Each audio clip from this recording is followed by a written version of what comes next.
to 7 Million Bikes, a Vietnam podcast, season 7. Hello. And this is our second ever online live podcast, our third live podcast. Now, my guest today, she is a food marketer, writer, and industry speaker. She has a decade of working, living, and eating across Europe, Asia, and the Middle East, and has managed more than 50 restaurants, which we're going to delve into deeper how someone who's so clearly young has managed more than 50 restaurants. I don't think I've eaten in 50 restaurants, but she's managed more than 50. Not only that, in 10 different countries in head of marketing roles. Today, she's the founder of Vietnam's only dedicated food and beverage industry blog called jovelchan.com and podcast. She's regularly featured in the media and speaks at industry conferences and workshops. And she's only been in Saigon a relatively short time. She's from Singapore originally, and she has made a massive impact immediately on the food and beverage industry. So if you don't know who it is already, my guest today is Jovel Chan. Thank you for joining us, Jovel. Thank you for having me and this super solid introduction. I think you've introduced me better than I've ever spoken or introduced myself. Well, you know, I'm a professional podcaster with more than 7 seasons and 20,000 downloads. So, you know.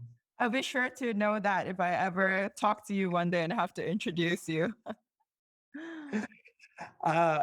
So this is the difference as well with a live podcast. It's going to be, as we were just talking before you came on the call, for Annie and Pippa and Zion, they're all members of the 7 Million Bikes community, which means they get access to special bonus content.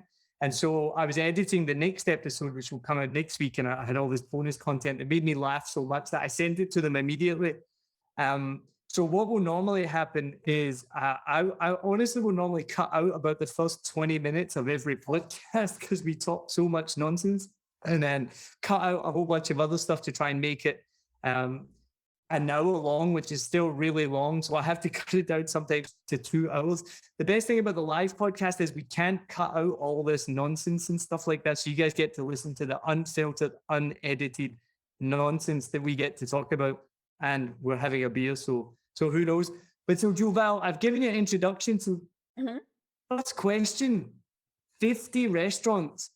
Yeah. Explain. I know. I feel like you asked me this over Messenger. You're like, there's no way you've done 50 restaurants. And I feel like, you know what? Nobody has ever questioned this before, by the way. But it's really good that you pointed it out. So I spent a big amount of time in the Middle East, and my formative career years were there. And like I mentioned, I worked from one restaurant group to another restaurant group to another restaurant group, which went from 3 restaurants to 8 restaurants to, at the peak of my career, I was, head of marketing for a franchise group, which had, nearly 28 restaurants in 8 countries. So that really is the biggest chunk of the 50 restaurants. Yes.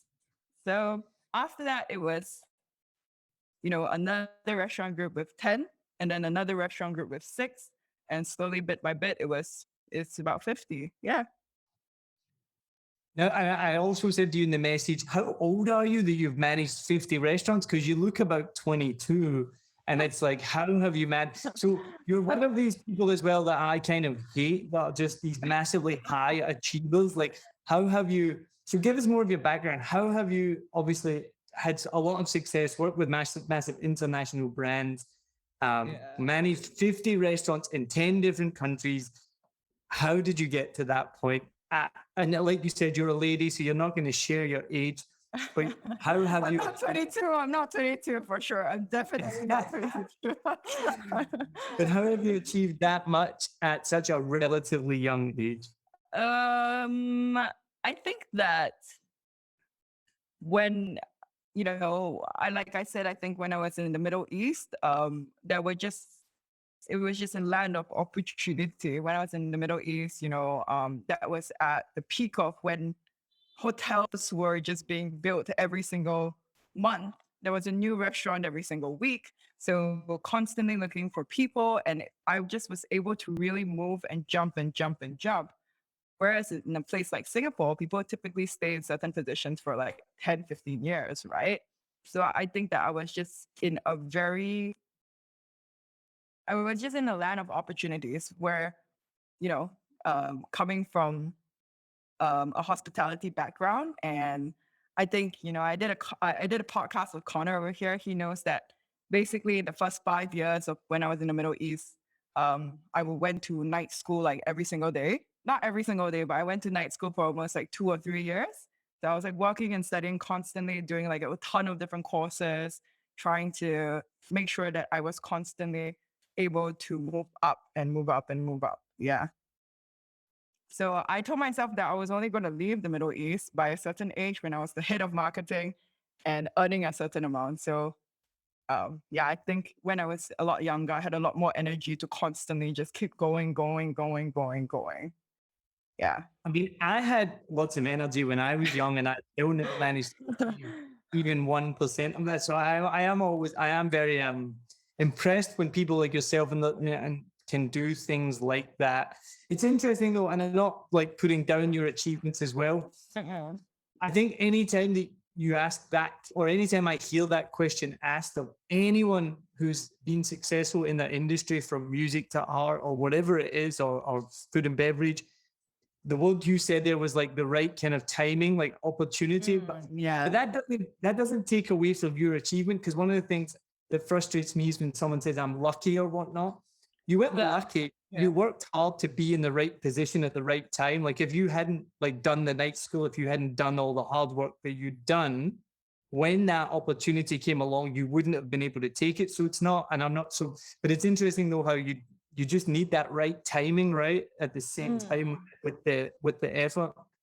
Yeah, definitely. I think like I was just so committed to what I knew I wanted to achieve that there was just no way that I was not going to allow myself to not get there. And I just, really saw like I'm constantly thinking, what do I need to do to get to where I want to be? And so just kept going and going. When I first moved to the Middle East, I didn't make a lot of money. I was really just, like just a beginner level, but I wanted to eat at really nice restaurants. And so I applied to be a food writer for this pretty famous, like not pretty famous, but this like food blogger in the Middle East. And I applied and I said, I want to write for you because I want to eat at nice restaurants. That is Yeah. genius. That Yeah. is genius. Yeah, and that gave me a leg up and then to food writing and holding my skill. And it's the same for, I really like to indoor cycle, and I couldn't afford to indoor cycle. So I said, I want to be an instructor here. Hold on a minute. Hold on. Yeah. I have never heard this sentence said before in my life. I like the indoor cycle. Yeah, I like indoor cycling. I was really into indoor cycling and doing yoga, but I was so poor. When I was 21, like, oh yeah, but yeah, I love it. Doing yoga is fine. Yeah. I love indoor cycling. I love indoor cycling. I I have like a bike bike cycling is you get somewhere and you see something and like, what? All right. Well, that's a new one. Did you ever go to the Salt Bay restaurant? No, I never. You didn't have the gold tomahawk steak. What is that, like $20,000? Yeah, it's ridiculous. I think that's just like, yeah, gimmicky kind of thing for a restaurant. Even here at the Hard Rock Cafe, they had a gold plated or gold coated like a hamburger, which was like ridiculously expensive. And we did comedy shows there and stuff. So I said to the staff, I said, have you tried it? And they were like, yeah, we have. And I was like, is it good? And they're like, I mean, it's just the same. It doesn't really taste any different. It's just got some gold flakes on it. It's Yeah. There's a lot of food gimmicks out there, and I have my own thoughts about these things. But I don't personally like have any interest in paying like $1,000 for like a steak or anything. No. Yeah. It's crazy, isn't it? So tell us a bit more. Then, what was that like living in the Middle East? Because we actually were very close to moving to Oman. Oh A few yeah. years ago. We were going to leave Oh Vietnam. yeah. We'd already packed up our stuff. We'd given up our apartment. We'd sold a bunch of stuff, and we were going to slowly move Oh. to Oman. And then I got offered a new job, a new job became available that I applied for. I got the job, and then that led us to now still living here. So, have you ever been to Oman, or where were you? Yeah. I went to I lived in Dubai and Abu Dhabi for about 5 years. Yeah, and then I moved to Malaysia, and then I moved here. And living in the Middle East is great, right? Like it's adult Disneyland. There's a lot going on. It's a concrete jungle. There's so much glitz and glamour. There's a lot of money. Hospitality is great. Yeah, so it's really fun to be there. But there's always a glass ceiling, I think, for a woman in the hospitality industry and especially in the Middle East. So when I came to a point in my career, I kind of knew that I couldn't really break through certain things, not because I wasn't talented or hardworking. It just really boils down to race, language. And so I said, oh, okay, probably go back to Asia. Yeah. So break that down for me a little bit more. Yeah. How does that like eventuate? Like you're just passed over for promotion, or is it like things people say? Like how do you know that you've hit that glass ceiling? I think that like generally the hospitality industry is quite a patriarch kind of industry, right? It's largely male dominated. And that in itself is already quite hard to be, let's say, a female in a management position or in decision making position. And especially in the Middle East where the culture itself is quite patriarchal. And then you slap on the fact that there's also, you know, the Islamic culture, which is a little bit more that favors their own a little bit. Like, never quote me on this, but you know, there is definitely like you know, uh, a hierarchy, right? There's a hierarchy. So I think that when you're like when I was living there, it just felt as if though, you know, I wasn't able to break through or get the kind of recognition or the kind of respect or to be taken seriously just for many of these factors. Yeah. And that's why I said I think it would be a lot easier. Not that I was looking for something easy, but it was just, you know, for what I had wanted to do or the kind of impact that I wanted to make, it would be better in Asia and more valuable in Asia. Yeah. So what has attracted you to the food and beverage industry then? Mm, I think from young, like I've been in the food and beverage industry since I was like 14. I think everybody has kind of done a side job in the food or beverage, like waiting tables or something like that. But I was so consistently like in the food and beverage industry. I love talking to people, and I think if anything, just how everything works together in a restaurant or in a hotel. So I Right. always think of it like a game, right? Like if the food doesn't go out on time, then this gets impacted. It's like a domino effect, and I like how everything works together. And when you get it right, and the flow and everything just comes together, I think it's one of the most fulfilling feeling, you know. So I really like how everything in the food and beverage industry or in the hospitality industry all kind of intertwines together, and how much it deals with people. Yeah. So It's quite a high pressure industry, isn't it? Like I mean, even from the way you're describing it, it's like a yeah. sport. Yeah, it's like a video game. It's like you gotta do like this one thing and then rush somewhere. You gotta do something. You gotta like do something, and it's always like, oh, if I didn't do something, you gotta go back to square one. So it's always I like that you can really feel and see that progress like really happening right in front of your eyes. That satisfaction like right in front of your eyes. It's cool, and um no day is the same because the market's constantly changing, but at the same time like everybody still eats 3 times a day, so it's so exciting, right? Like When you think about it. Or maybe it's just me.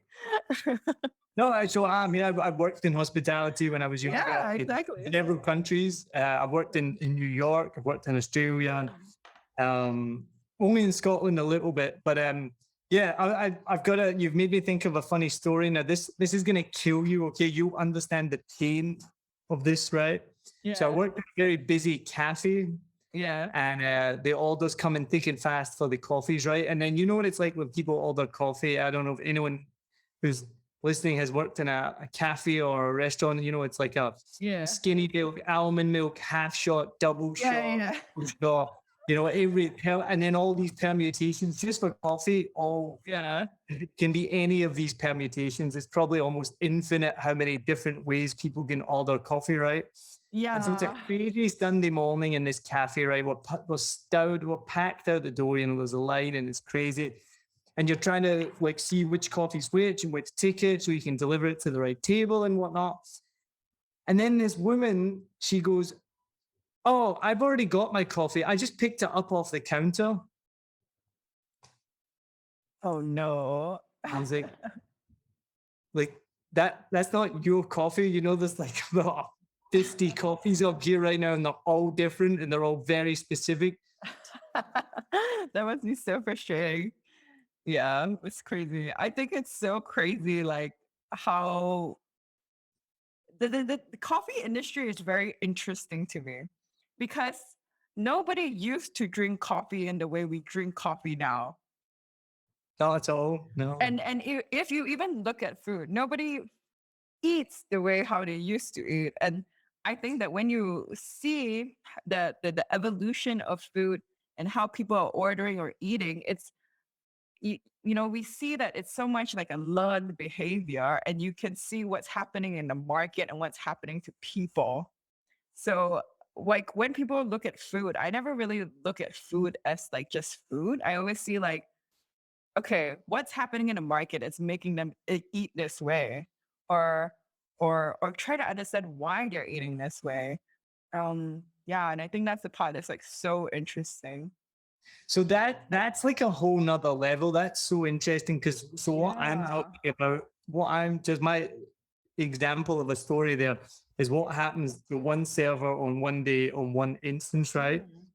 But again, you're one of these people that you're like looking at it like this, which is always I always think of CEOs or anyone who's high in a company, and I'm like, they just see the world in a different light because they look at it from up here. And like you kind of mentioned as well, like, oh, you love the flow of it and seeing all these different things. So you're Mm. seeing everything and then trying to put it all together. Whereas I'm thinking Yeah. of it from the point of view of the one server, and I need to take this one coffee to this one person. So explain to me more that what do you see then when you look from above at the food industry? And let's bring it to Vietnam then. So we'll talk Yeah. in Vietnam. Yeah. So when I look at the food industry and what I look usually at like a country like Vietnam that's really modernizing and going through a lot of change, especially when it undergoes a black swan event like the pandemic, just looking at how people are eating, you can tell a lot about how they're feeling and what that what that might mean for the industry. So, for example, during the pandemic, 39% of Vietnamese people actually stopped eating raw meat. So and it's one of the countries that actually uh, um, one of the countries that has the largest population of people that stopped eating raw meat, right? Like obviously the pandemic is a zoonotic disease. But why Vietnam why is it so high? And then you realize that there's a huge food safety issue, right?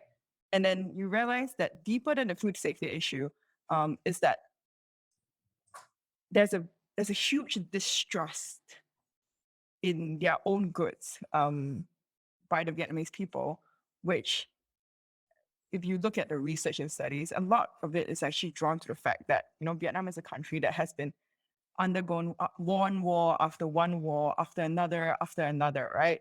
So there's they don't really trust a lot of their own products, especially raw food that's developed here in Vietnam itself, because there's so little faith in the government and guidelines as well.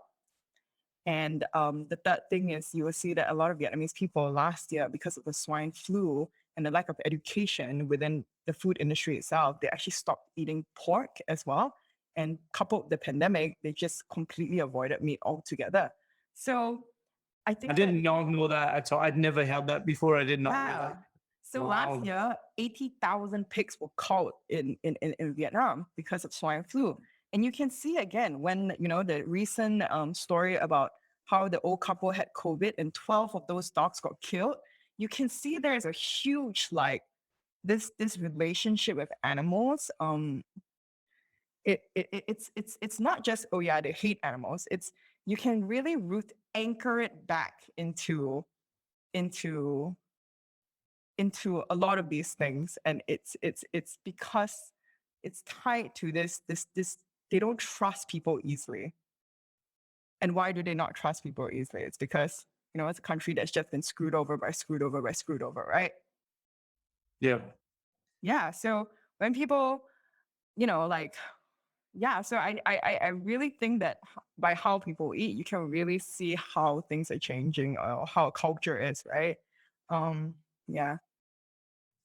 So how has this is a really one of the biggest questions I wanted to ask you. How has the food and beverage industry dealt with this lockdown? We were basically, their businesses were mandated to be closed completely for how long? 2 months, was it? When there was just no deliveries?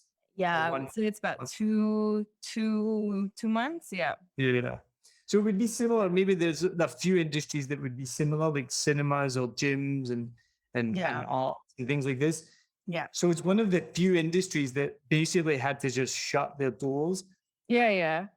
How do they survive? How are they still open today? Like, I just don't understand. Like, I can't. I take my hat off to these owners and Yeah. these Yeah. staff that are doing this. How does that happen?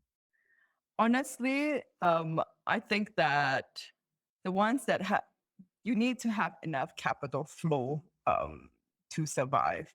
And a lot of businesses, I think people don't see, actually have gone out of business, right? Because even though restaurants are open for delivery now, you don't make money, right? And that's why you still see that restaurants are closed, because they're like, why would I go through so much trouble to be open and without the possibility of really, really being able to make money. So I think that the restaurants, that's why I believe that restaurants that want to be open now are doing it for the people. They're really just opening because, you know, people are calling them, I want some food. They're doing a couple of deliveries right now. And they want their staff to come back for motivation. If you ask any restaurant owner right now that's just open for delivery or takeaway, having to probably pay for all the staff to be fully vaccinated and pay for all the staff to be, have COVID testing every 2 or 3 days, they're not making money. Mhm. They're just trying to not be forgotten. Yeah, it's such Yeah. a pertinent point. Yeah. And I've interviewed on this show a few seasons ago Calvin Bowie, Yeah. who's never like, it's crazy, his channel, fucking Yeah. deliciousness, Yeah. like Yeah. TikTok, Yeah. and Yeah. Yeah. he's crazy. I mean, I met Calvin first, like when we first came here just over 5 years ago, when he had a small Mexican place on Boy VN, and you're walking down the street and then some crazy guy just starts yelling at you, and you're like, why is this guy yelling at us? And then it's Calvin inviting you over to Yeah. for shots of tequila. But when I interviewed him, you can hear they just want to feed people. Like, that was basically what he said. He's like, and it's such a weird industry in so many ways. Yeah. And most people are not getting into restaurants to make money. They're doing it because of the love, which is something. I mean, I love eating food, but I don't have that same passion as you for the industry. For sure. Same passion. Yeah. I was going to say to you earlier, is it almost like a cult? The restaurant industry. Yeah. I think that there's always a cult in every in every country within like chefs and stuff like that, right? You have to also understand being in hospitality, our days of work are very, everybody works 9 to 5 Monday to Friday. That's probably our day of rest. Like Mondays we're off, Tuesdays maybe we're off, right? Like weekends is our work day. So because we can't really socialize with people, normal people, normal people, the Yeah. hospitality industry is just very united because they are the ones that finish at 2, 3 a.m. and then they go out. Yeah, I like I said, I've Yeah. worked in the industry. Exactly, I'm right? excited. I'm excited after we've finished to ask one of the people that are here watching this live podcast who has worked in the industry and who hasn't, and what are their experiences. Because Yeah. it's such a unique place where, yes, and so I've had my jobs where I've worked Monday to Friday, 9 to 5. You get a break every 2 hours, you go for a cup of tea, you get paid holidays, you get Yeah. vacations.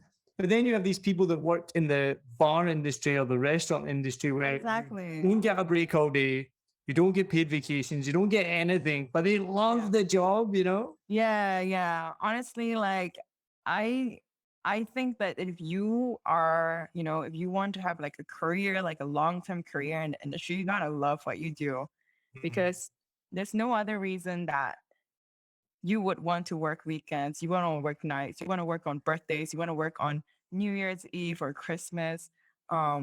Besides the fact that because, making somebody else's day is more important than, your own time, right? Or, being in the kitchen and being able to create and have somebody really enjoy it. Um, yeah, it's a long hours. Sometimes you get shouted at by customers, but it's nothing like you really need to be a service driven person. Like if you talk to chefs, it's like sometimes why do they deliver food or, like risk getting fined just to deliver food? You're not making money. It's really because, people during lockdown and quarantine, they're like, this fresh bread means so much to me. Yeah, when you put it like that, it really makes you wonder how the industry exists. When you say about, and it's true, people, you miss New Year's, you miss birthdays, you miss Yeah. Christmas, it's Mother's Day, you have to work late. Like, as I said, I've done this lifestyle and if it's fun, like there's definitely something about it that attracts you to it. You Yeah. meet people, there's something about serving drinks and serving food. And I don't know what it is exactly. There is definitely something about this lifestyle that becomes attractive. Yeah. But Yeah. it's unbelievable that there are people in this world who are so dedicated to service or dedicated to that lifestyle so that everyone else can go out and have a good time. I know. I also think that it's fantastic. But I read the other day an article that was saying that, besides the social environment, the delicious food, restaurants and not just restaurants, cafes, street food, places that people gather, they are just really the backbone of communities, right? Like just now I was just out and I got a drink and I wanted to hang out with friends and just look at life. And we were sat at just a flight of stairs. And I realized that people need to hang out and sit at places because that's where they built community. That's where communities are built. These are hubs for community, backbones of community. Absolutely. I mean, even I'm worried that we might have you frozen now. Are you there? Oh, I think we lost you for a second. Yeah, you're back. All right. Yeah, I mean, people just it's something that people meet around and gather, right? Like, I mean, Yeah. I don't think I've ever really met my friends for a cup of tea. I'll meet my friends for a beer or I meet my friends for food. And even today, because obviously restaurants are still closed and coffee places are still closed, we went out for a walk and we got a takeaway coffee to walk with. And there was this group of 4 or 5 kind of young Vietnamese people all hanging out on their motorbikes with a takeaway coffee, and it's like you said, they're okay, we can't sit in a coffee place and they weren't breaking any rules, so they're just hanging out together, sharing a coffee, So it's a strange, I think, a strange but a kind of wonderful industry. So, what do you see next then for Vietnam? Because obviously here, the thing about Vietnam, which is so not unique, because there's probably other countries that are similar, but makes it quite different. The fact that I can go out and get a bowl of pho for 20,000 dong, or I can probably go and buy a steak for $200. Like the disparity in how much you can spend here is bigger than probably most places in the world. Like most places, there's obviously a disparity in prices, but here Yeah. it's huge. And like you say, there's the mom and pop places and the local food, which is delicious. But now Yeah. we're having more and more and more high-end restaurants, especially obviously more in Saigon. I often say Vietnam, but what I actually mean is Saigon, because Saigon is Yeah. is different to Vietnam, right? So let's say Saigon. So what do you see for the future of the restaurant industry in Saigon coming out of this lockdown?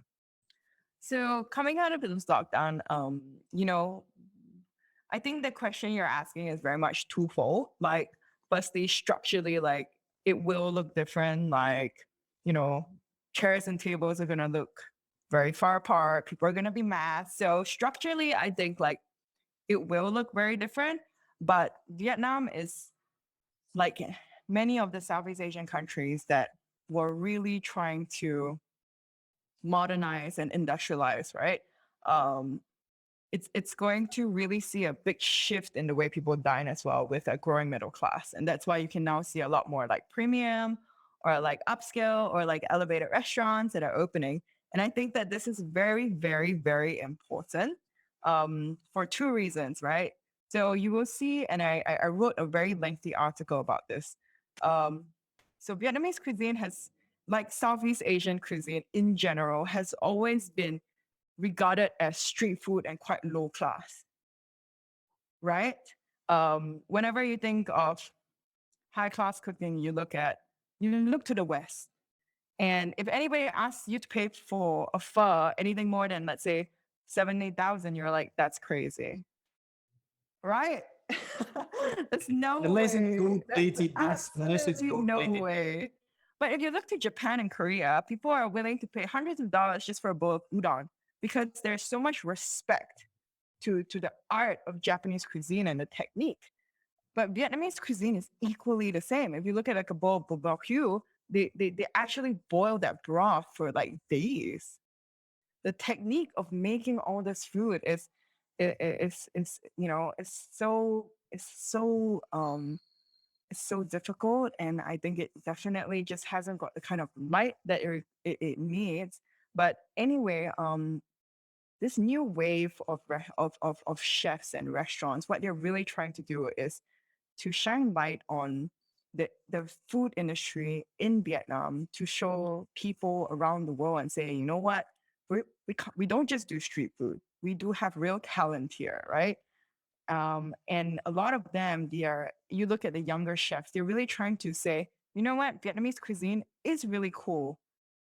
It is really good. We've got this like myriad of brilliant ingredients. We've have these cooking techniques, like which are so proper. You know, please look at it and stop thinking that this is just street food. So it's really important for us to be open-minded, to be like, hey, you know what? Let's learn more. Let's let's eat Vietnamese food and give it the kind of respect that it deserves, because you know what, it's you know I've read and I've studied and I've talked to chefs about Vietnamese cuisine, and you talk about it's such an intricate cuisine because it has so many influences from you know, China, from France and stuff like that, right? So if you learn about it, actually, it's very interesting. And when you look at a balance of flavors, when you look at fermentation, it's quite similar to, let's say, the Japanese cooking techniques. But why is it people like refuse to regard it in the same level? So the new wave of these Japanese Vietnamese restaurants and Vietnamese chefs are trying to tell this story, trying to really make Vietnamese cuisine known around the world for something just beyond pho, beyond like banh mi, which you know was largely driven by the Vietnamese diaspora overseas in the 80s, right? Or the boat people that went abroad, they opened up all these pho and banh mi restaurants just because they needed to do something, and those were the easiest ingredients probably to procure, or probably the ones that would have been most widely accepted in whatever country they resided in. So yeah, so the F&B industry here is really trying to change that. And I do see, you know, this year, for the first time in the last like 8 years, Vietnam made the Asia's top 50 So there's a lot more attention that's being placed on the chefs here. Also because we see a lot of chefs actually returning from overseas. You know, you have Peter Kwong Franklin, Anand, he came back. You have a lot of these chefs that are trying to come back, you know, make their lives themselves. In the 2000s, the Vietnamese government gave them, gave these Viet Qs this renewed visa that say, hey, you know what? Come back, we'll give you citizenship. So a lot of them came back. We saw about 500,000 of them come back. And they're doing all these really cool things. So yeah, I think that in the next couple of years, we're going to see a lot more media attention on this particular segment of the F&B industry, particularly on Vietnamese cuisine. Vietnamese spirits, Vietnamese beverage industry, yeah, and I'm very excited for it because it's largely driven by Vietnamese as well as foreigners who are here. It's really exciting, and I think it's just part of a larger trend that over the probably post-war Vietnam has been so heavily reliant on Western influence, Western education, Western expats coming over, bringing food, engineering skills, and they're still relying on that for many industries. Like, I was talking to a friend who works in the wind industry, renewable energy, and that's still very much reliant on having overseas people come over with their expertise and knowledge. But what I think you're describing is something that I talked about with Tracy Nguyen Mang on the previous 2 episodes ago. We're talking about this explosion of the Vietnamese diaspora around the world. But I guess what even you're saying as well is even within Vietnam, and I think, and again, it's hard to tell because I'm obviously very aware of this because of this podcast and because of the different people I talk to, different industries. But it does seem like there's almost like a renaissance of Vietnamese people here and around the world. And I guess that's just, 50 years post-war. And the 80s was, I always forget the name, what was it called again? The Doi Moi. Doi Moi, right? Yeah. So we're now seeing the effects of that. You're seeing, as I didn't realize that number, 500,000 people coming back with that knowledge. Yeah. I think we're starting to see the result of that here in Vietnam and around the world. So you're seeing like, Kelly Marie Tran on Star Wars. You're seeing Ian Tran has just been cast in How I Met Your Father. Ali Wong is half Vietnamese. We've got the Vietnamese diaspora around the world is just exploding and becoming known for more than just food. Yeah, but obviously food is the key. And you mentioned Peter Kwong Franklin. I was about to say that. I was just talking to him by message yesterday. So I've been talking to him for a while about coming on the podcast. So hopefully he'll be on for season 8. We're planning. He's busy right now, as you can imagine, with that everything that's going on in the industry. But if Peter watches this episode, we will hopefully have him on for season 8. So but it's an exciting time for Vietnam, I think, very much, and the food and beverage is part of that. My one quick question, and then we're going to move on to a different topic, is why do you think the Vietnam cuisine then hasn't been so highly regarded? Is it just because it's seen as cheap? Honestly, I think that it's not just Vietnamese cuisine. Like, I'm Singaporean cuisine will always be tied to chicken rice and street food.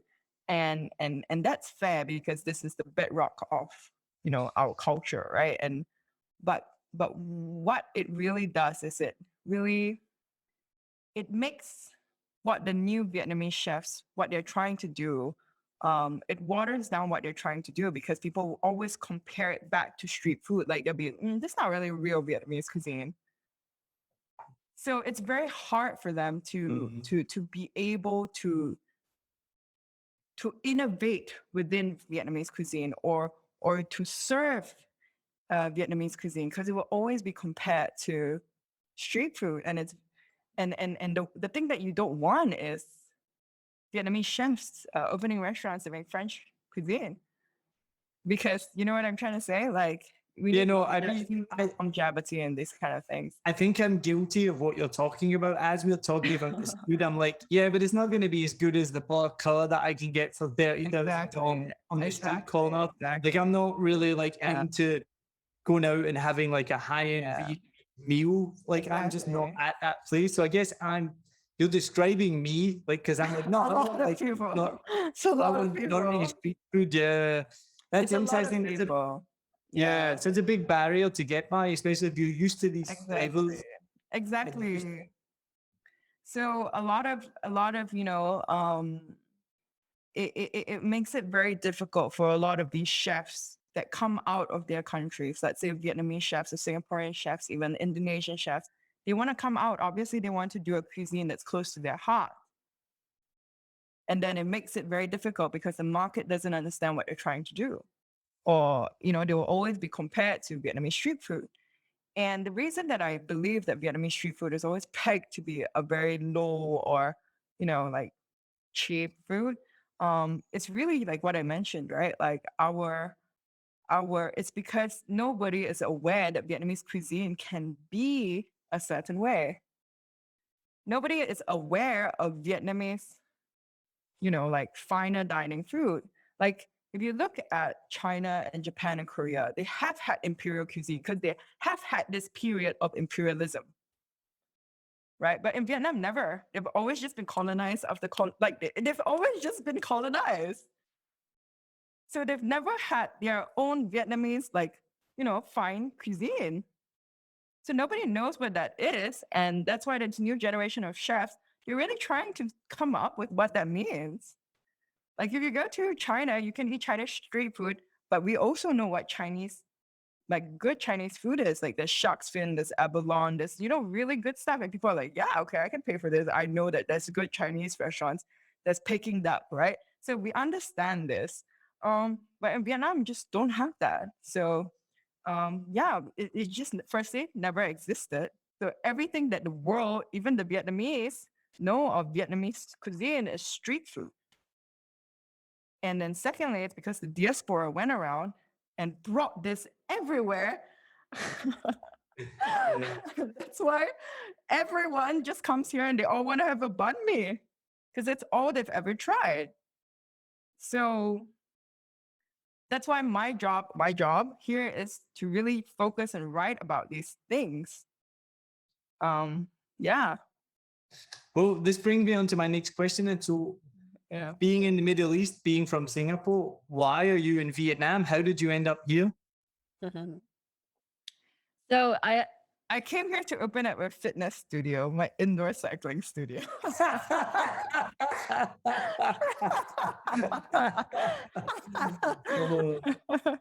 It's really funny. So it was For real. like a big That pivot. wasn't a joke. This is a real story. Yeah, this is a real story. This is actually a real story. And I think that this is the usual reaction that also everybody gives to me. Everybody just laughs, right? Yeah. But I did come here to open up a indoor cycling studio. And the reason why is, so besides being a food, food marketer and writer, I was very, I'm also an indoor cycling instructor. I was anyway, and I was really into indoor cycling. It was really my form of, exercise and mental release. Okay. And last year, I was so burnt out from my job. So absolutely burnt out. So tired. And I worked for an airline and it was just so trying, right? And during the pandemic, I can only tell you how painful it was. I think when you see, every 3 months, just hordes of your colleagues just getting let go and getting let go and getting let go. It's a very anxiety inducing period for me at least. And I said that I didn't want to be in the industry doing what I was doing anymore. Because I was so tired at the end of it. And so I said I wanted to do something that made me feel good or made people feel good. Yeah. So that's what I wanted to do when I came to Vietnam. So, we're going to pick up on one thing: an indoor cycling instructor. Yeah. Well, what do you do? Sit on the bike, go. Like what? This seems like I'm a walking instructor. What do you do?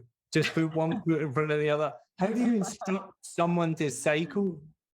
It's not okay. So it's a And concept I'm that being very, I'm being I very know. cruel and facetious. I know you are. The concept of the indoor cycling was called soulful cycling. It was really like a soulful cycling concept. So if you're familiar with like concepts from the US, it's Soul Cycle, which has really like taken off in the US, right? And in many parts of the country. And it's being immersed in a dark room where you're just surrounded by candle lights. And instead of asking somebody to like go, go, go, go, go, go, go, go, go, you motivate them and you channel like inner and intrinsic motivation to get people to do better and show up for themselves and move on the bike. Yeah. So that was kind of what I was doing. Like cheerleading. No, that's I was awesome. just cheerleading people. It just it makes me laugh even more because I don't know if anyone who's listening to this, probably someone will have heard of Devin Gray, who's one of my good friends and a very, very funny comedian. And my favorite ever joke of his is when he talks about going to a spinning class Oh my goodness. and he just stops cycling and the instructor comes up to him and she says, "What are you doing?" And he says, "I'm going downhill," Yeah, exactly. which is it's always one of my favorite jokes. But so we've obviously kind of talked about this before the podcast, and so it's something that you're comfortable with talking about. Of course, of course. And it's something that so I obviously follow you on Facebook and your social media. It's really refreshing that you post a lot about mental health, and I know that before I'd ever even I think spoke to you, I'd seen on your blog or whatnot that, as you mentioned, one of the reasons why you left your job in the airline, one of the reasons you came to Vietnam was because of being stressed out, anxiety, as you mentioned. And it's still something that you post about, often daily, frequently, about managing your mental health, having mental health issues, which is so refreshing. And it's something that's more common, these days. And I sound like an old man often. I often say things that make me sound like an old man. I say the word television a lot, which my wife calls me out on. She said, "Do you know how old you sound? It's a TV, not a television." That's how old. That's how old I am. I don't watch the TV. I watch the television.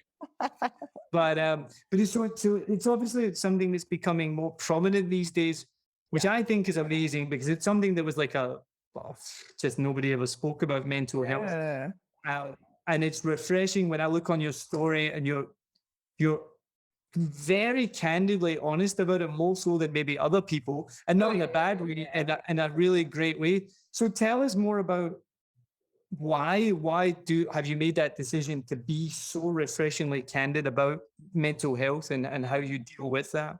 Yeah. So I've had anxiety since I was, I don't know, I think nine. Whoa, almost revealed my age there. 22, you're 22. No. I've had anxiety for almost a decade. So, I remember when I had my first panic attack, how painful it was. And I'm not sure if anybody here has ever had like a panic attack before or an anxiety attack before. It was, one of the most scary things that I think I've ever gone through before. And thankfully, my mom during that time, she had it before. My mom also has anxiety, and has gone through similar things. So I was able to get the kind of support that I needed to get. And I was able to talk to her and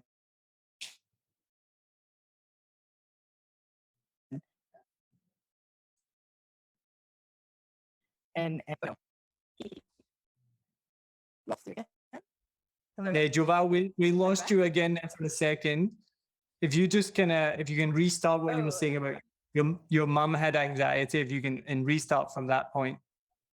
Oh yeah. So my mom has anxiety, and she's had a history of mental health. You know, in kind of a similar way like me. And I was able to get the support she I needed, to go and see a counselor And to have somebody really just tell me like, oh, don't worry, like not don't worry, but like, oh, this is normal, you're fine, you're safe. And just helping me to understand that what I was going through was not this crazy, like huge thing. Because when I had it at the time, I didn't tell anybody, and I thought that I was going crazy and I was going to end up in, the mental health like jail behind some room, and I was not going to be able to see anybody, because that's what you think, right? That's what you think people who are like have mental health issues are. You're on the street, you're talking to random people, on the train, and you're that crazy person like on the train. And that was what I thought was happening to me. So I think that's the stigma, though, right? yeah, That's part of exactly. it.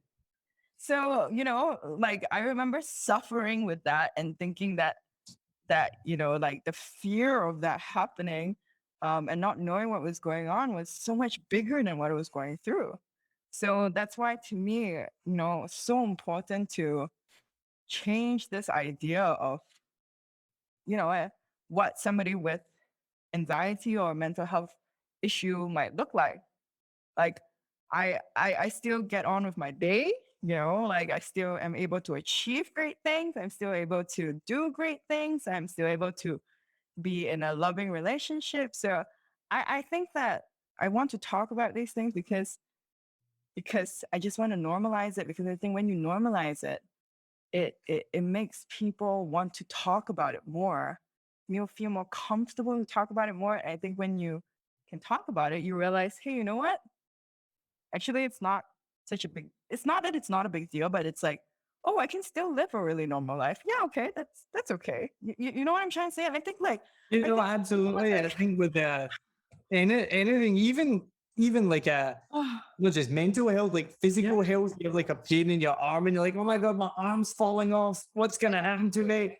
And then you exactly. go to the doctor and he's like, oh no, it's just like this. I remember when I get migraines every 6 months or something. And when Yeah, I first started getting migraines, I thought I was going blind. I thought I had a brain cancer. And I thought exactly, everything was wrong. exactly, And then you exactly. go to the doctor and you explain your symptoms and he's like, oh yeah, it's a migraine. And you're like, oh, okay. I feel so Yeah. much better now. This is like a, Yeah, exactly. It's like everybody gets migraines. It's fine. It'll be gone tomorrow. It's okay. Nothing's really wrong with you. You're fine. And, yeah. like that's really what I think, people just need to know. Like, anxiety, 1 in 4 people, so common. Like, it's fine. You don't have to beat yourself up over it. You don't have to, feel like a complete failure or loser just because you had something like that. So you just want to, and Well, to yeah. go kind of full circle back to the beginning as well. So, you're obviously only 22 years old, as we've I'm established. only 21 years old, correct? Oh, 21 now. You're No, younger I'm than kidding. I said Yeah. 22. Um, but obviously, successful in your field, doing amazing things. You've come onto the Saigon scene, and like you've. I think I said in the description for the show, you've made a splash in the Saigon scene. You've been like Flash. a hurricane in the Saigon scene. You kind of came in out of nowhere, and then your blog has blown up, and Yeah. I obviously I followed what you were doing before we'd ever talk to each other. So it's refreshing as well from the point of view that from the outset you see this person who's achieving a lot. Then we became Facebook friends, and then I see your stories, Yeah. and your stories is like one after the other of not one after the other, but like very often and frequently talking about your mental health issues. Like I've had this Mhm. today, I've had that today, blah, Yeah. blah, blah, blah, blah. And it's like, oh, like this is a person who is high functioning, high achieving, but they're a normal person who has their daily troubles, like many people, like at least 1 in 4, like you mentioned. So it's a very brave thing that you've done, and I think and then I applaud that, and Oh, it's thank you. amazing to see. Yeah. Yeah. Yeah. I actually like, I think a lot, like not a lot, but so when I started talking about my mental health not issues, I also don't really like a lot of the words that are typically associated with mental health, because I don't think it's an illness. I don't think it's an issue. I think it's really just, like a personality, or, you know, something that you just have, like a character trait, right? When I first started vocalizing, and one thing that I'm very vocal about is also taking medication for it. I'm medicated. I do take it when I have an anxiety attack. I'm not on daily medication, but I want to advocate that it's completely fine that you take it if it's because I know how painful it can be. And I think that there's no shame in taking medication if it hurts or if it helps you. So that's also one thing that I really like I'm very open about.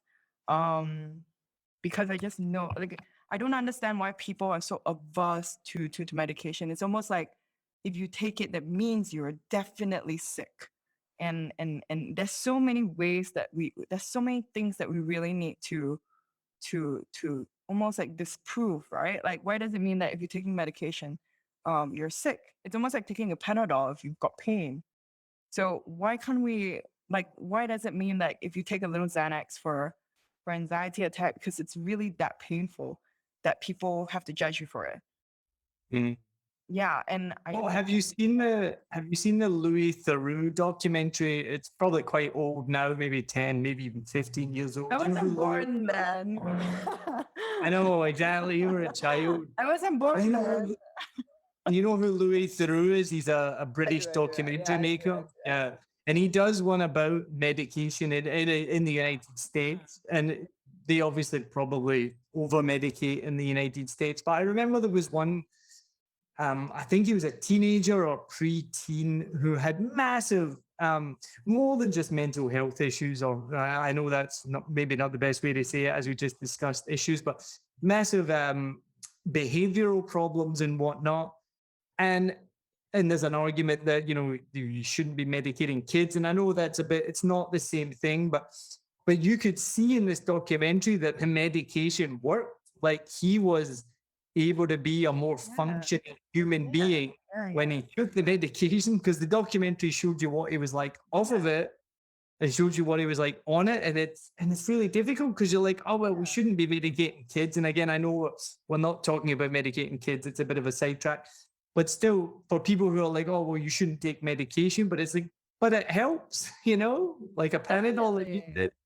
Definitely. And I think that, you know, when it comes to mental health, like, you know, like certain disorders, for me, I was like, you know, very admittedly, I was quite heavily medicated a while ago, like a long while ago.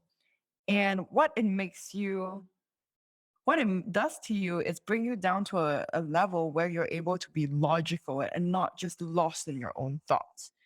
And when you are able to function day to day and see things logically and go into situations that are usually anxiety inducing and realize like, hey, you know what? Actually, this isn't so scary. Like for me, I had really bad flight. See, I still can't. I, I have very bad flight anxiety, and for the very longest time, I couldn't fly until I was like, you know what? I really love to fly and I love to travel, right? So I said I couldn't do this anymore, and I took 1 year off to travel, and yeah, I think you might have seen I took like 40 flights in 1 year, just really because I needed to desensitize. And my psychiatrist told me, you know what, just take the Xanax in moderate amounts because you need to calm down and see that the situation that you're in is not as scary as your brain makes you think you are. So I think that sometimes medication can, you know, can actually be quite helpful, especially for mental health, because sometimes whatever's in your thoughts, in your brain is a lot scarier than what the reality is. And you just need the medication to help you see with clearer eyes. Well, the other thing that I remember from that same documentary was, Yeah. well, no, sorry, it was a different documentary by Louis Theroux, and he was looking into alcoholism, and but not just like, you know, people who drink a lot throughout the life, like people who can go from being completely sober to absolutely blind, drunk, and completely a different person. And there was this one guy, I think he was German, or he was European, but he was living in the UK. And he was kind of followed this pattern of getting blind drunk, either injuring himself or injuring others or whatnot. And they followed his story throughout the documentary. And then near the end, they went back and interviewed him again. And he was completely sober because he had gone to a psychiatrist and he'd been medicated, and he realized that he'd been self-medicating through alcohol. So he had a mental health challenge, and he didn't know he was doing it, but he was just drinking so much alcohol, like vodka bottles. And as soon as he got put on, I can't remember the medication, but as soon as he got put on the medication, stopped drinking immediately, because that was what he was self-medicating, which, Oh yeah. as I take a sip of beer, we're probably all doing. Yeah. Self-medication. Now, final question before we move on to the final questions. On the same topic, so how have you dealt with your mental health during this lockdown? Because so I'll be honest, for me, I don't really have mental health issues. Like I have challenges every now and again, but I don't have any anxiety and things like this. But this lockdown has probably been one of the most difficult mental health challenges of my life. And I've not had a difficult life, so I don't have much to I don't have much to compare it to, and I'm not trying to make it so dramatic. But being locked up all day, every day with my wife was the most difficult thing. She's giving me a dirty look. No, that was the easiest thing about it. But being locked up all day, every day was obviously difficult. And some days I just felt like shit. Some days I felt horrible. I felt terrible. Just a crap day. And but I was already starting from a position of not having very many mental health challenges. So how did you deal then with the lockdown already having that? Because that seems like that would be quite difficult. Yeah, the lockdown at the beginning, my road was I was living in one of these cordon off areas where yeah. So I was like in one of these, 50-meter lockdowns where I couldn't get my own food, couldn't get anything, right? Yeah. And that was quite suffocating. I remember actually going into anxiety because, one of the things it's like, one of the things with like anxiety is like sometimes you feel the symptoms, and you're scared like maybe it's a lot more serious than it is. Yeah. Like if you feel like your chest's getting tight, you're like, oh no, what if I'm dying? Like, what if something's happened and I can't get to the hospital in time? There's like none of the hospitals are open, none of the pharmacies are open. So like that was like a constant thought that was in my head. Which made like the lockdown very stressful. I think some of the tips that was, and I mean, I'm very, very lucky as well. This is my 10th year going into anxiety.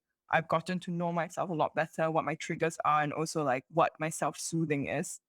I'm also very open to talking about it. So sometimes like when my anxiety is really bad, my chest gets really tight and I feel like I cannot breathe. So usually what then I need to do is pick up the phone and talk to somebody, say like, hey, like I'm having an anxiety. I need to talk to somebody, just to talk to somebody. And because I'm quite comfortable to talk about how I feel, and I have support systems around me that understand that this is just what I need to do. That was one of the things. And that's why I really want to normalize it, because I really want to I want people to be able to pick up the phone and talk about it because it's so powerful. Right? And realize, absolutely. Even as I mentioned, it was one of my toughest periods.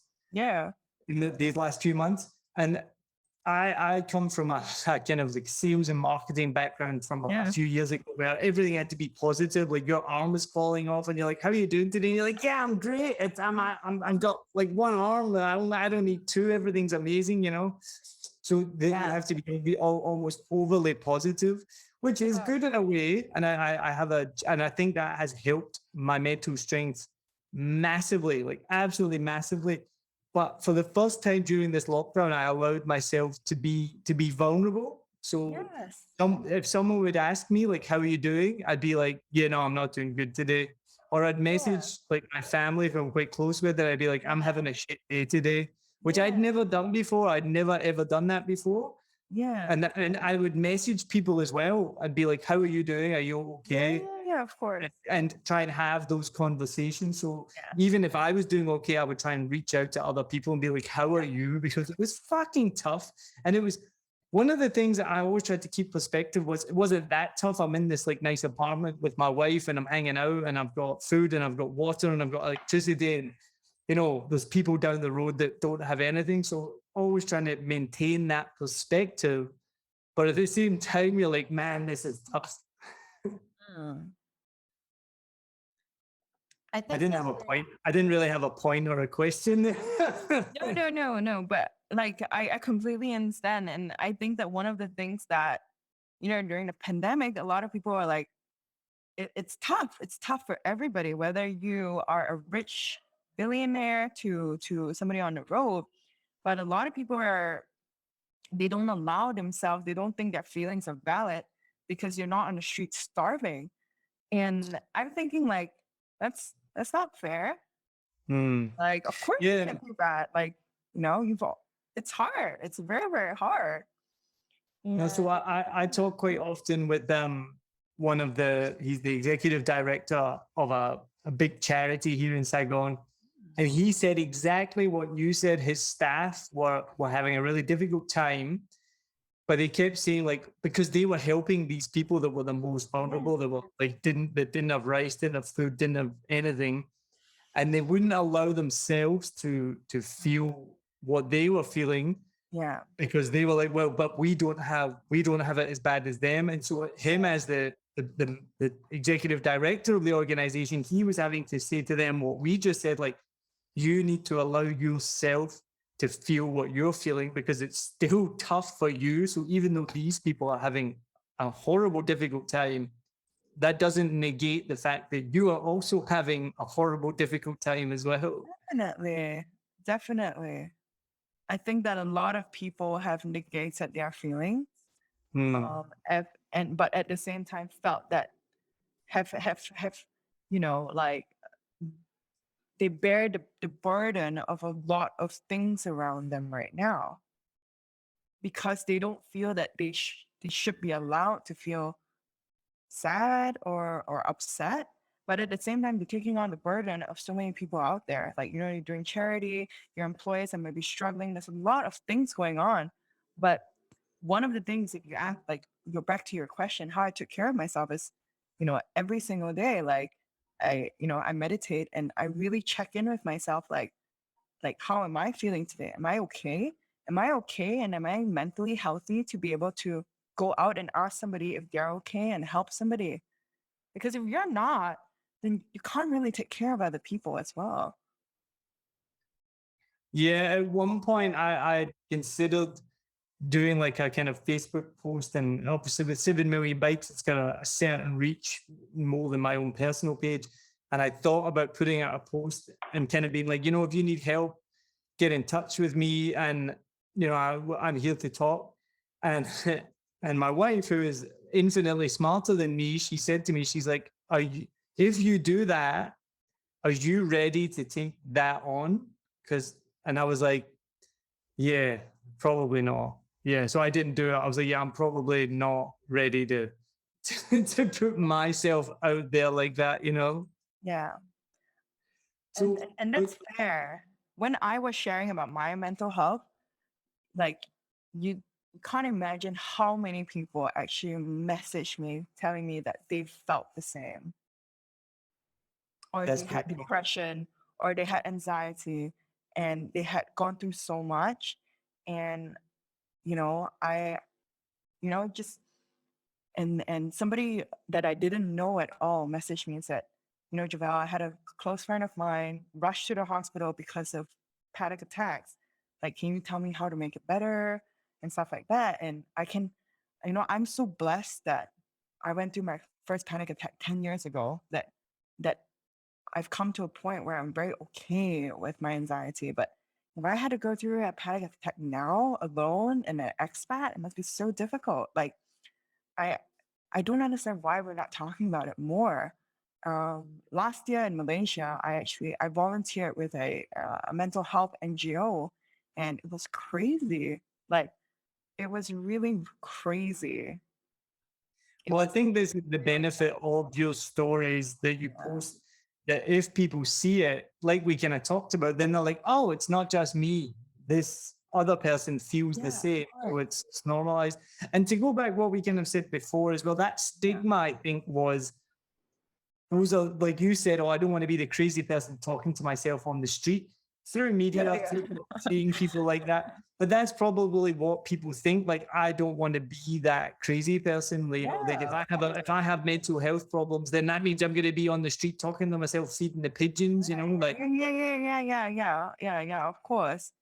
for the people that messaged you again, it's probably good to be like, oh, this like it can almost be so trivial because you're just kind of like, yeah, it's normal.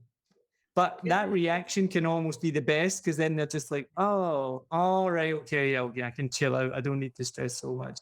Now, I said at the very beginning of this podcast that I love these episodes because they end up running to 2 hours.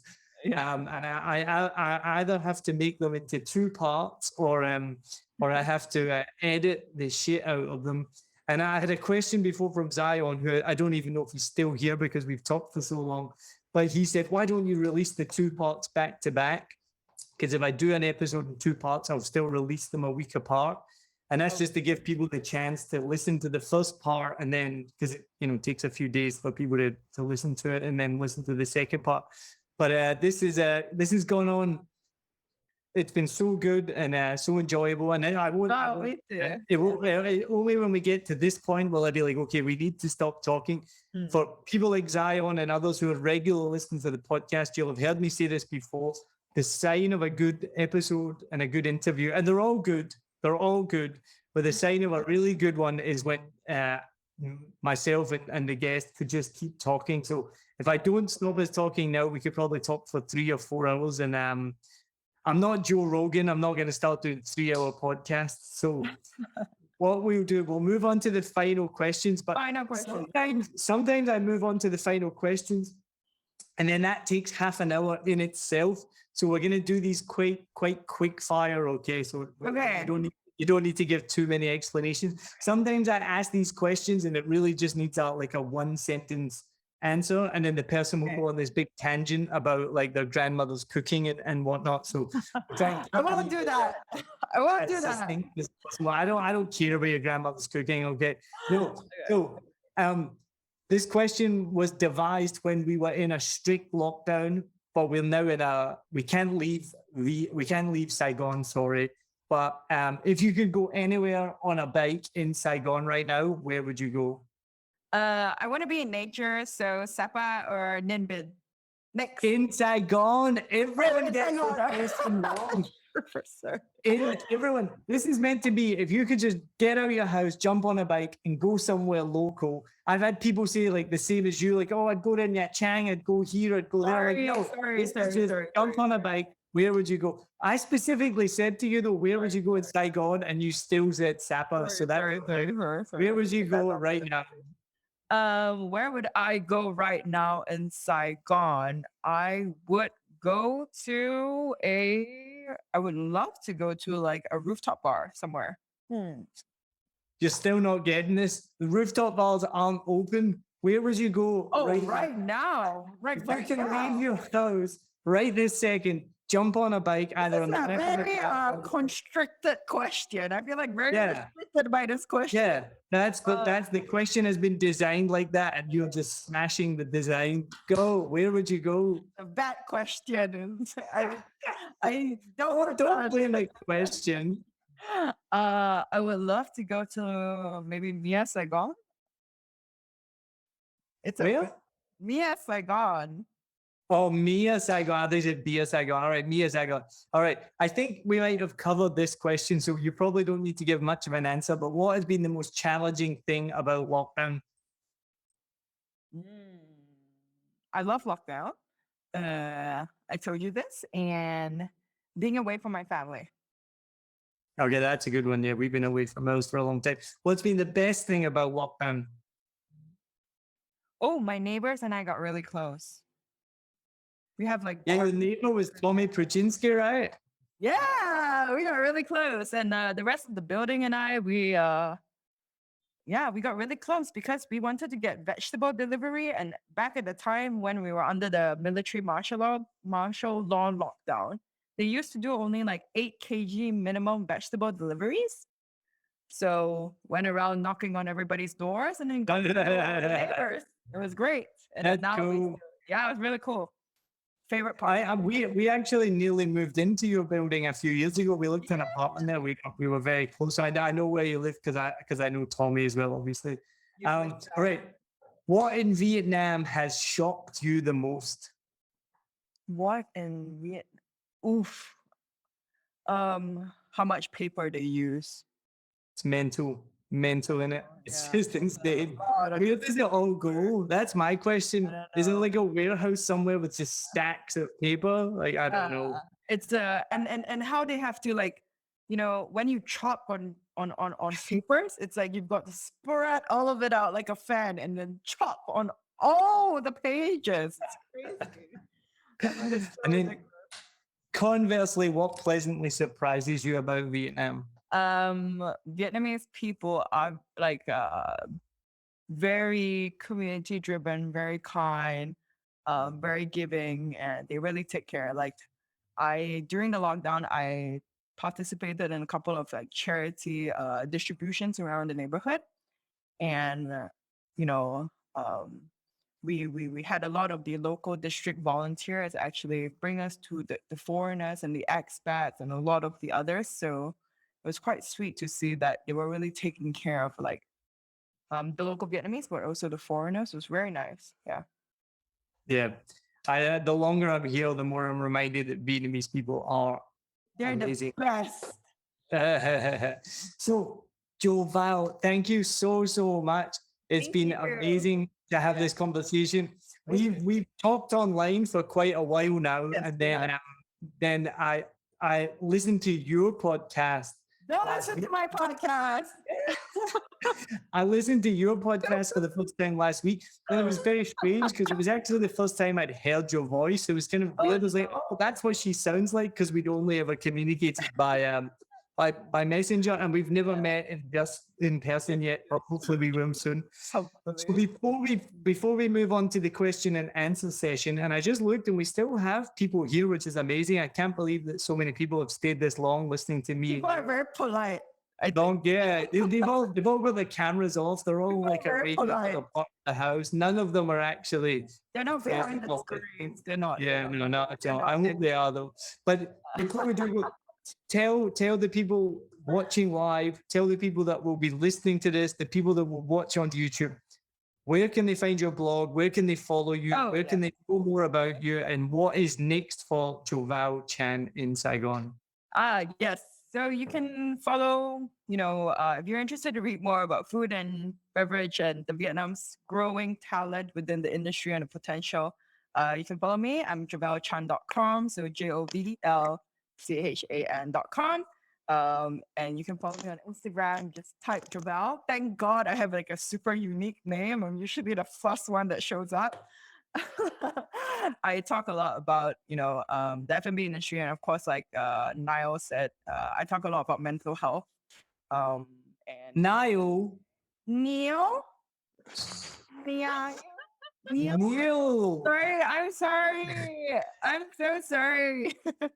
See, we've never really met in person. It's fine. I usually get away with these things when I tell people it's not my first language.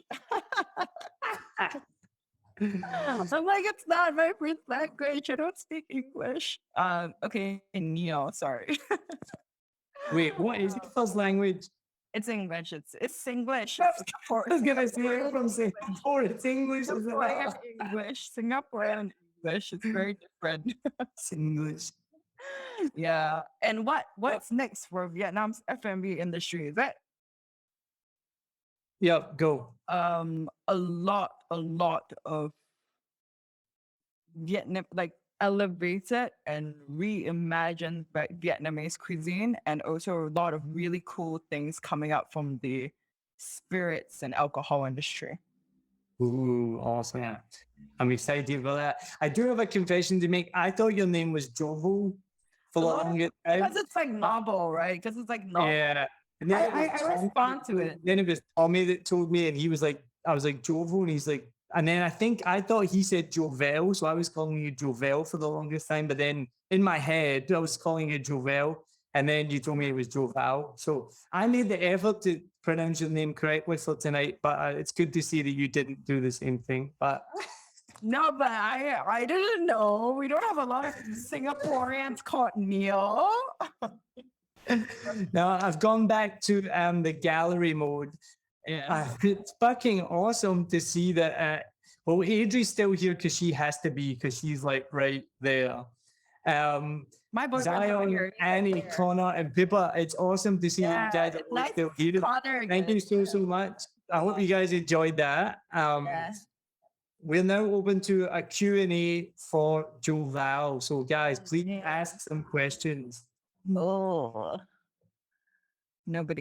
Everybody's like, oh man, she just talked too much. We don't have questions. She's answered all the questions that we've had. Yeah, am I able to ask the first one, Jovel, or is anyone?